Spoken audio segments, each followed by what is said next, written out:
Chapter 10. Vacations, Staycations, Spacecations. The future of tourism. Once a year, go someplace you have never been before. The 14th Dalai Lama. In an increasingly connected and globalised world, the future of travel and holidaying has been diversifying both towards and away from technology. In terms of global travel, we have more choice now than ever before. Just as we saw the economic surge in the roaring 1920s post-pandemic, so we are highly likely to see a revenge-spend economic boom in travel in the post-plague 2020s. Travel has always been synonymous with glamour, financial ease, and a spark for something different. I remember when I was growing up in the UK, the great TV presenter Jill Dando used to present the BBC's holiday programme. I thought she had the best job in the whole world, and I always wanted to go and visit where she had just been. Our 1980s wooden pie TV was a gateway to the world for me. However, as a teenager working at Boots the Chemist and Domino's Pizza in my hometown of Nuneaton, as far away from the sea as one can get in England, saving every penny for university, the tropical beaches of the Caribbean may well have been on another planet as far as the chances of me getting there was concerned. When I hit 18 years of age, I decided I want to have my birthday in a different country each year, if I could make it. I managed birthdays on a winery tour in Cape Town after my gap year to Zambia, 19, at a bar in Mozambique, eating prawns the size of kittens and drinking cold castle lager while watching a South African international rugby match, 20, and at the Egyptian Red Sea resort of Dahab, 21. Then I started a PhD and didn't have any money for travel at all, though I managed to time a conference in Mexico for one birthday, 25, and visited the Yucatan temples, beaches, and rarely seen cenotes and national parks, Rio Lagatos and its flamingos being a particular highlight. Living in the Northern Hemisphere with a birthday in August made it easier because it is during the school and university summer holidays. In the Southern Hemisphere, it's midwinter and not a major holiday time at all unless you count Christmas in July. Travel has been the making of me in many respects, and I've been really missing it, not just because of the pandemic, but because when you're an expat, you end up spending all of your travel time on family visits rather than personal adventures. One of the best reasons for travelling when I was at university was because I could. I relished the freedom. Life before mobile phones meant a level of independence we have lost in recent years. Any travel across Africa as a single woman was exhilarating and terrifying at the same time, but I learned the tips and tricks to keep safe, and I was looked after by strangers all over the world, for which I will forever be grateful. Travel without digital help seems like something that died in the 20th century, and I certainly covet the social media streams of some wonderful travel influencers and celebrities. The world seems smaller, but I am more desperate than ever to start ticking new countries off my list, and I feel like I'm running out of time. The Traveller's Century Club started in 1954 for people who had been to more than 100 countries. But I'm not quite halfway there yet. I'm just trying to work how I get to all 193 countries before I die, though maybe not Russia or North Korea anytime soon. Holidaying purely for pleasure is not really fashionable these days. There has to be something to do when you are there. Voluntourism is on the rise, in which people donate a day or so of their holiday volunteering with a local social initiative, even if it is just to speak English with local students. Climbing Mount Kilimanjaro in 2013 was a holiday highlight for me. I organised the trip with my friends to raise money for a British cancer charity and a local Tanzanian research project I was connected to, which was looking at the naturally elevated fluoride levels in the groundwater that were causing disabilities in local children. Kilimanjaro is a life-affirming experience, but the cathedral-like sky-blue glaciers at the top of the mountain will likely be permanently gone in the next 10 years. My now husband and I did it together, and as a Western Australian, it was the first time he had seen snow. We carried a satellite comms GPS tracker with us on the journey so we could ping our families and friends who were tracking our progress, and there was cell phone signal on the mountain. The COVID-19 pandemic has accelerated or highlighted some changes in consumer behaviour that were already slowly gaining traction. We have seen the rise of the staycation, for example. But despite these efforts, the tourism and events industries remain some of the hardest hit, and also, paradoxically, the ones that will have to get ready to ramp up quickly, as the demand to see new people and places will skyrocket literally as soon as we are able to travel around the globe again. At the time of writing, so many of our planes in Australia are still in mothballs, as the airport hangars of the world are full, and we are in a queue to access the equipment to get those babies back in the air again. It's a frustrating hiccup in the post-pandemic recovery plan. Why do we need vacations? Hiring, firing, and replacing people costs money, and so there are whole sections of the HR world dedicated to keeping us fit, healthy, and happy at work. Preventing fatigue and reducing the risk of workplace health and safety incidents involves keeping people away from the risks, such as through workplace ergonomic assessments. One principle that became popular in recent years is micro breaks. It sounds good in theory. I'm sure the people who sell the software have evidence to support it. But there is nothing more frustrating than your computer locking itself when you're just getting into the flow of working on something. It takes a minimum of 10 minutes to get back on task when you have been disrupted, which is why some days you might feel like you've achieved nothing despite being chained to your desk all day. During these micro breaks, you're supposed to move around, get a glass of water, do some stretches, or maybe even take a quick walk. But watching the nanny state software cut access to the document I was working on is the most frustrating game. When I tried it, I stared at my screen and even grabbed a notebook and pen to write down what I was just about to type before I lost the gist of it. It made me wonder whether these software-based behaviour controls are really helping us rest at all, and whether we can actually recover from our addictions to outputs, timers, social media, calendars, and other digital stimulation at all times by any method other than a complete removal from them, a digital detox. I never thought I would be managed by machines. So why does it sometimes feel like the computer is in charge of my day through the endless onslaught of emails and reminders, rather than me using the computer as a tool? Micro breaks just don't do it for me. When I was pregnant, I tried to keep working up to 38 weeks. As a self-employed person, I didn't take any break of significance after having either of my babies. During those times, I made some bad business decisions and entered into business relationships with people I wouldn't ordinarily seek out. How many of us are making wrong decisions at work or in our private lives purely because we are operating at subpar levels? I remember there being talk of people in corporate jobs having wearable technology deployed to watch for triggers of poor mental health. And I realised then that I have probably been unwisely operating without suitably long periods of rest for a decade now. It's all finally starting to catch up with me, and I know I am not alone in feeling this. Are you okay? This database of behaviours we have created around our own health and well-being has been recognised as a growth area, especially for startups created and curated by wellness advocates.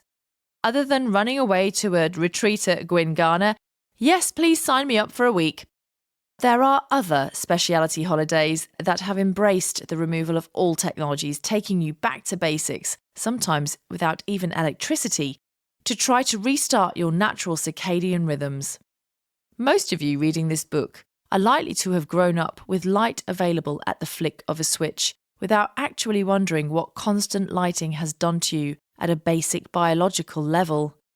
I am a master of the all-nighter and wrote this book's original manuscript mostly between 8 p.m. and 1 a.m. because I needed all of the family asleep and not interrupting me if I really wanted to crack on with writing in a coherent manner. The closest I have come to getting back to my circadian rhythms is the few times my husband and I have tried camping, with all the comforts we can muster. You end up listening to birds you have never heard before and seeing the stars in a way your brain can't remember ever having seen them before. You smell the earth and all the microbes within, and maybe even hear the sound of the ocean. Is this what we seek when we travel? To find a place our conscious brain has forgotten about? Post-pandemic travel. Two areas of the travel ecosystem that have been hit particularly hard by the pandemic are cruise ships and the aviation industry. Cruise ships are now being designed to have intensive care unit (ICU) capability on board and more medically trained staff, as well as passive health monitoring such as temperature checkers on certain parts of the boat. They aren't quite going to the lengths of wearable technology that some sovereign states and quarantine centres have come up with, but the death of the buffet was not a bad thing, although unfortunately it seems to be a temporary death. You might have seen the videos circulating at the beginning of the pandemic showing how we all transmit viruses and other things, such as fecal matter, to each other by means as simple as a buffet spoon.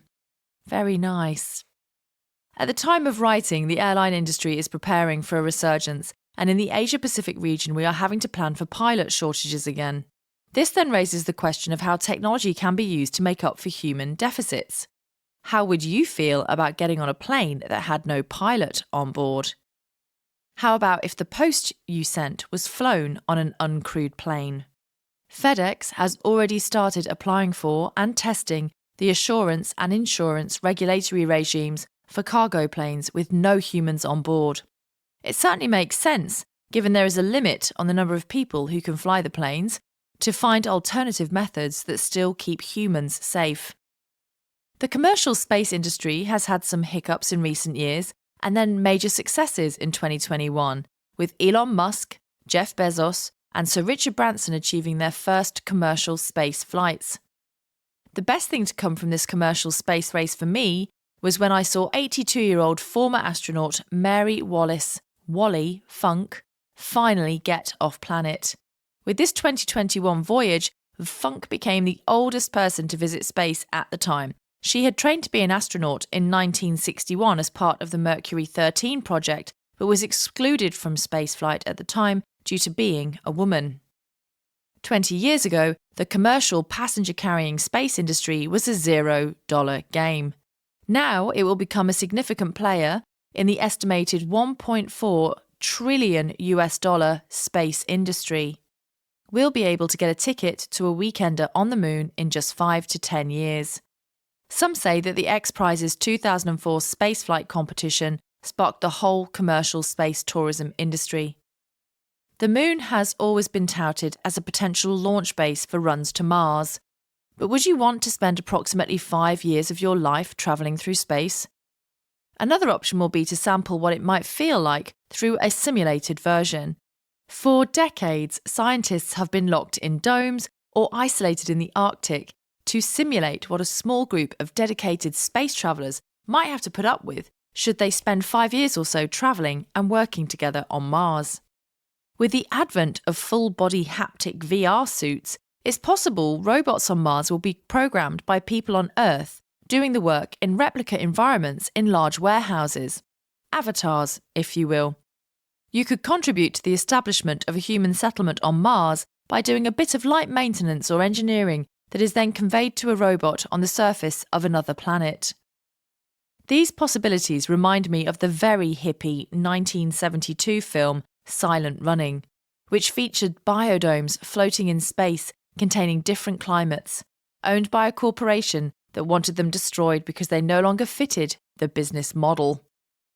Would you take a vacation in a biodome? How about testing your corporate colleagues or team for a week locked in an imaginary research station together? I can't see myself getting to Mars, but I can see my sons having that option in 20 years' time. I'll just go and jump around on the moon and have an astronaut martini with them to celebrate my 60th instead, please. What's next for travel? The aviation industry gets a lot of flack for its carbon footprint and climate change. We can choose ethical and carbon-free travel, and I personally carbon offset wherever I can. ESG investing will affect the tourism industry as high-value, eco-friendly, socio-friendly and authentic travel experiences become more in demand. It's easier than ever to completely remove the spontaneity of travel plans. We can pre-screen reviews of hotels and destinations, pre-book our restaurants, and hire a local guide to assist us. But will there still be space for those of us who love to travel alone? Without mobile phones. Waking up in the tent at night as a monkey pinched our toes through the material thinking they are food. Banana toes? or making friends with women on buses and holding their babies or chickens while ignoring the offers of alcohol from the overly friendly men on board.